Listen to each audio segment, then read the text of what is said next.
تو دعا جو ہے نا اتنا ایک امیزنگ ویپن ہے جو کہ ہم سبحان اللہ عرصے سے ہمارے پاس ہے کہ ہم اسے یوز ہی نہیں کر پاتے. اللہ تعالیٰ کے لیے کیا مشکل ہے؟ اللہ تعالیٰ کی آرمیز کو اور فورسز کو کون جانتا ہے ہمیں سے؟ وما یعلم جنود ربک الا هو.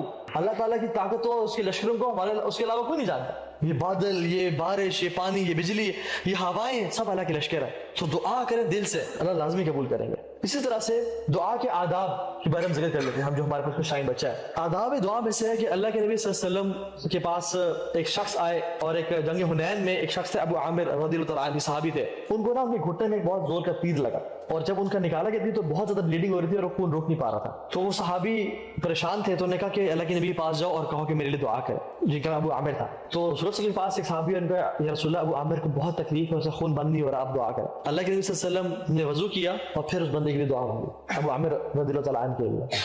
تو پتہ چلتا ہے کہ وضو کرنا دعا سے پہلے بہتر ہے، آداب میں سے ہے. کوئی انسان وضو کی حالت میں نہیں ہے تبھی دعا مانگ سکتا ہے، اس کی دعا انشاءاللہ قبول ہوگی. لیکن اگر وہ ایک ایکسٹرا اس پہ چیری آن ٹاپ ڈالنا چاہتا ہے کہ قبولیت کے مزید چانسز بڑھ جائیں تو وضو کی حالت میں ہو تو وہ دعا مانگے بہتر ہے. اسی طرح سے رسول اللہ صلی اللہ علیہ وسلم جب بھی جمرات کو مارتے یا دعا استسقاء کے لیے نکلتے اور دعا کرتے تو اپنی قبلے رخ ہو کے اپنی چادر کو پھیلا دیتے. جب بھی سعی کرتے صفا سے مروہ اور مروہ صفا تو پھر جب ایک کمپلیٹ کرتے تو پھر قبلہ کی طرف ہو کے دعا مانگتے. تو قبلہ رخ بھی ہونا یہ بھی دعاؤں کے آداب میں سے ہے. دعا کی شرط نہیں ہے، آپ کہیں بھی بیٹھ کے دعا مانگ سکتے ہیں، لیکن آداب میں سے ہے. ٹھیک ہے، یہ جو کہ آپ کی دعا کی قبولیت کو مزید بڑھا دیتی ہے. اسی طرح سے اللہ کے نے فرمایا کہ تمہارا رب بہت حیا والا ہے. اس کو حیا آتی ہے کہ جب کوئی اس کا غلام، اس کا بندہ ہاتھ اٹھا کے اس سے دعا مانگے اور وہ ہاتھ خالی لٹا دے. تو اللہ تعالیٰ کو حیا آتی ہے کہ اللہ تعالیٰ کسی انسان کے ہاتھ خالی نہیں لٹاتے. وہ بڑی بزرگی اور حیا والے ہیں. امیجن کریں ایک فقیر شخص آپ سے آجزی سے ہاتھ اٹھا کے مانگ رہا ہے. ہم جو کہ خود فقیر ہیں اور غریب ہیں اور بالکل ناکارے ہیں، نہ ایمان نہ کچھ ہم میں، ہمیں بھی ترس آئے تو اور ہم کچھ نہ کچھ دے دیتے ہیں اسے کہ اس نے ہاتھ پھیلائے میرے سامنے. تو جو مالک الملک ہے اور بادشاہوں کا بادشاہ ہے اور جسے خزانے اتنے کہ اندازے ہی کوئی نہیں، اس سے جب اللہ کوئی انسان ہاتھ اٹھا کے دعا مانگتے ہیں تو اللہ کی بھی نے کہا کہ اللہ کو حیا آتی ہے کہ وہ ان ہاتھوں کو خالی لٹا دیں. تو اس لیے وہ خالی نہیں لٹاتے اور اس کو لازمی کچھ نہ کچھ دیتے ہیں. اور اللہ کے وسلم اپنے ہاتھوں کو اپنے کندھوں کے برابر اٹھاتے ہیں اور اپنے ہاتھوں کی ڈائریکشن تھی وہ اپنے چہرے کی طرف کرتے ہیں. His palm hand used to face his face. ٹھیک ہے، صلی اللہ علیہ وسلم. اسی طرح سے دعا شروع کس طرح کرنی چاہیے؟ توبہ استغفار سے. سب سے پہلے اپنے گناہوں سے توبہ مانگنی چاہیے. آپ سلیمان علیہ السلام کو دیکھ لینا، انہوں نے کیا دعا مانگی؟ رب اغفر لی وہب لی ملکا، یا اللہ مجھے معاف کر دے اور مجھے ایسی سلطنت دے جیسی تو آج تک کسی کو نہیں دی. کیونکہ جیسے ہی انسان نے اپنے گناہوں سے توبہ مانگی اللہ نے اس کی گناہوں کو معاف کر دیا اور اللہ سے راضی ہو گیا. اب اللہ راضی ہے، اسے جو مرضی منوا لو. اور فوراً سے اللہ سبحان نے کیا دعا کی؟ اللہ مجھے معاف کر دے، رب اغفر لی. اور پھر دعا اللہ کی شان، مطلب سبحان نے دیکھیں ایک شخص ہے وہ کسی لاکھ پتی سے کچھ مانگتا ہے تو وہ لاکھ میں یہ کچھ تھوڑا مانگے گا نا، لیکن ایک شخص جو کہ پریزیڈنٹ کے پاس جائے، جس کے پاس جو بہت رچ بھی ہے، اس کے بزنس بھی ہے، سب کچھ ہے اس کے پاس، تو وہ سے کہے مجھے میرے ادارے کے لیے 20 روپے چاہیے مجھے، تو شرم نہیں ہے کہ کس سے مانگ رہا تو نا.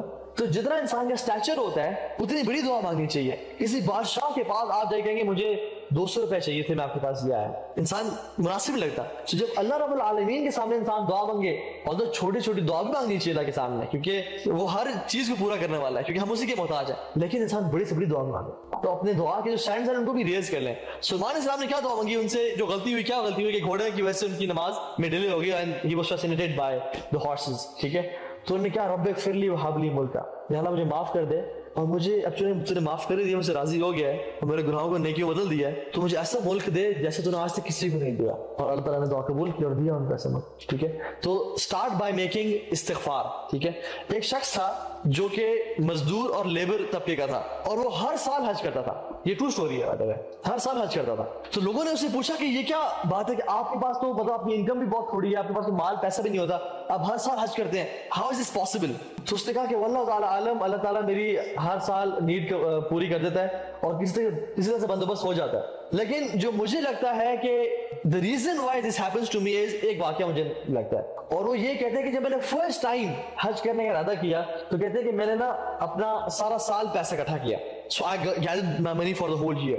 اور پھر کہتے ہیں کہ میں نے جب میں بس سے بیٹھا ہوا تھا and I was going while the Hajj was started, I was going, تو I saw a woman, she was very heavy، اور وہ اتنی ہیوی تھی کہ اسے چلنا مشکل ہو رہا تھا. اور اس نے ایک اسٹک سی پکڑی تھی جس سے وہ چل رہی تھی, and I could easily see کہ وہ بہت زیادہ تکلیف اور پین میں ہے جو چل رہی ہے. تو میں نے سوچا کہ میں کیا حج کر رہا ہوں کہ جب وہ میں بہترین حالت میں ہو کے صحیح طریقے سے حج کر رہا ہوں اور بس پہ کر رہا ہوں, اور وہ بیچاری بوڑھی اور موٹی عورت ہے, وہ صحیح طرح نہیں چل پا رہی, تو تیرے حج کا کیا فائدہ؟ تو کہتے ہیں میں اترا اور میں نے اس کو بولا کہ ماں جی میں پیدل چل لیتا ہوں, آپ جو ہے نا وہ سیٹ پہ بیٹھ جائیں. تو وہ رونا شروع ہو گئی اور اس نے جو ہے نا وہ اس کو بہت شکر ادا کیا, اور پھر مڑ کے نا اللہ تعالیٰ سے دعا کی اور اس سے کہا کہ اللہ تجھے ہر سال حج کروائے, اللہ تجھے ہر سال حج کروائے. یہ بندہ ایجپشن تھا لیکن سعودی عرب میں ہوتا تھا. اب یہ بندہ سبحان اللہ ہر سال پچھلے 20 سال سے حج کر رہا تھا, اور اس نے یہ سٹوری نریٹ کی کہ وہ جو دعا تھی نا اس کی وجہ سے اللہ نے مجھے ہر سال توفیق دی. اور ہوتا کیا ہے, کبھی میری کمپنی بولتی ہے تم فری میں حج کرو ہمارے ساتھ, کبھی بھی مجھے اسپانسر مل جاتا ہے, کوئی بندہ آ جاتا ہے کہ چلو اس سال تم ایسے حج کرو, اور ہر سال کوئی نہ کوئی سبب اللہ تعالیٰ پیدا کر دیتے ہیں. حالانکہ میرے پاس مال جو ہے نا 3 وقت کے کھانے کا بھی نہیں ہے. جب بھی میرے بندے آپ سے میرے بارے میں سوال کریں تو میں ان کے قریب ہوں, میں ان کی سوال کا جواب دیتا ہوں. تو ان کو چاہیے کہ وہ میری بات مانیں اور مجھ پہ ایمان لائیں تاکہ وہ کامیاب ہو سکیں. اب یہ بھی ایک امیزنگ دعا ہے, اور یہ دعا ہے نا یہ قرآن میں 186 نمبر آیا ہے. 182 83 84 آیات جو ہے نا یہ رمضان کے بارے میں, بیچ میں اللہ تعالیٰ اس آیت کو ڈالتے ہیں, اور پھر آگے بھی آیات جو ہے رمضان کے بارے میں. سو جو رمضان کا تذکرہ ہو رہا ہے, شہر رمضان الذی انزل فیہ القرآن اور ساری بات, اور اس کے مسائل, پھر بیچ میں یہ دعا کی آیت ڈال دی, اور پھر آگے بھی رمضان کیسے تھے. تو اللہ تعالیٰ یہ شو کرنا چاہ رہے ہیں کہ رمضان کا جو مہینہ ہے نا, it is the month of worship and دعا. جو شخص رمضان میں دعا نہیں مانگتا نا, اس کو لٹرلی رمضان میں اس نے انجوائے نہیں کیا, اپنے رمضان کا مزہ نہیں اٹھایا. اچھا اس دعا کو ہم کس طرح دیکھ لیتے ہیں. وَإِذَا سَأَلَكَ عِبَادِي, اللہ تعالیٰ کہتا ہے وَإِذَا, اِذَا کا ہوتا ہے when, جب میرے بندے مجھ سے سوال کریں. ٹھیک ہے, ہو سکتا کہ وَإِنَّ سَأَلَكَ عِبَادِي وَإِن سَأَلَكَ عِبَادِي, کہ if اگر میرے بندے آپ سے سوال کریں. میں اس ایگزامپل سے دیتا ہوں آپ کو کہ ایک جیسے ماں ہے نا, اس کا بچہ جاتا ہے جہاد پہ یا وار فیئر پہ جاتا ہے, اور وہ جاتا ہے تو کچھ ٹائم گزر جائے تو ماں کیا دعا مانگے گی کہ جب میرا بیٹا آئے گا نا تو میں بہت خوش ہو جاؤں گی. یہ دعا مانگے گی یا کہے گی اگر میرا بیٹا آیا تو میں خوش ہوں گی؟ کیا دعا مانگے گی وہ زیادہ تر اس کی وہ یہ ایکسیپٹ نہیں کر سکتی کہ میرا بیٹا آئے گا ہی نہیں, تو یہ کبھی نہیں کہے گی کہ اگر میرا بیٹا آیا تو میں خوش ہوں گی. شی کی ناٹ ایکسپٹ دا فیکٹ کہ میرا بیٹا واپس نہیں آئے گا, وہ واپس ضرور آئے گا, اور جب میرا بیٹا آیا نا تو میں بہت خوش ہوں گی. یہاں پہ اللہ سبحانہ و تعالیٰ یہ نہیں کہہ رہے کہ اگر میرے بندے مجھ سے آپ سے میرے بارے میں سوال کریں کہ میں سنتا ہوں تو ان کو بتا دیں ہاں میں سنتا ہوں, میں نے قریب ہوں. نہیں, اللہ تعالیٰ کہہ رہے ہیں کہ جب میرے بندے مجھ سے میرے بارے میں آپ سے میرے بارے میں سوال کریں. اس کا مطلب کیا ہے کہ اللہ سبحانہ و تعالیٰ ہم سے ایکسپیکٹ ہی نہیں کہہ رہے کہ ہم دعا نہیں مانگیں گے. اللہ تعالیٰ ہم سے اس پہ ایکسپیکٹیشنز ہے, بہت ہائی لیول کی ایکسپیکٹیشنز ہے کہ نہیں میرے بندے ہوں گے نا وہ کبھی ایسا نہیں ہوگا کہ مجھ سے دعا ہی نہ مانگے, وہ دعا مجھ سے ضرور مانگے گی. جیسے میں وہ نہیں کر سکتی نا کہ میرا بیٹا آئے گا, وہ ضرور آئے گا. تو اللہ تعالیٰ بھی یہاں پہ اذا کا کہنے کا مقصد کیا ہے کہ جب بھی میرا بندہ مجھ سے سوال کرے گا نا, اینڈ ہی از ایکسپیکٹنگ کہ میرا بندہ مجھ سے سوال لازمی کرے گا, ایسا نہیں ہوگا کہ انشاءاللہ میرا بندہ مجھ سے سوال نہیں کرے گا. یو نو سیدھا ایکسپیکٹیشن از سألک عبادی, سوال کرتا ہے آپ سے, ٹھیک ہے, کہ رسول صلی اللہ علیہ وسلم سے. اچھا یہاں پہ عبادی کا ورڈ ہے, عبادی. یہ نہیں کہا کہ جو لوگ ایمان لائے وہ آپ سے سوال کرتے ہیں, یا جو لوگ موحد ہیں, جو توحید والے ہیں, یا جو احسان والے, تقوی والے, نہیں, بلکہ کہا کہ عبادی, میرے بندے. یہ بھی نہیں کہا کہ عباد اللہ یا عباد الرحمن, نہیں, عبادی کا مطلب ہے میرے بندے. اس میں جو ایک اپنا پن ہے نا وہ ہم سوچ بھی نہیں سکتے. اللہ سبحانہ وتعالیٰ جب بھی آئے کا ذکر کرتے ہیں نا, یا تو شدید محبت کی فارم میں ذکر کرتے ہیں یا شدید غصے کی فارم میں ذکر کرتے ہیں. تو یہاں پہ کیا ہے, محبت ہے یا غصہ ہے؟ شدید محبت, کہ جب میرے بندے آپ سے میرے بارے میں سوال کریں تو پھر کیا, عنی فانی قریب. اچھا ایک بات بتائیں, یہاں لوگ سوال کسے کر رہے ہیں اللہ تعالیٰ کے بارے میں؟ رسول صلی اللہ علیہ وسلم سے. تو ہونا کیا چاہیے کہ پھر جب آپ سے میرے بندے میرے بارے میں سوال کریں تو آپ کہہ دیں کہ میں قریب ہوں, ہونا تو یہ چاہیے نا. لیکن اللہ تعالیٰ یہاں کہہ رہے ہیں کہ جب آپ سے میرے بندے سوال کریں میرے بارے میں تو میں قریب ہوں.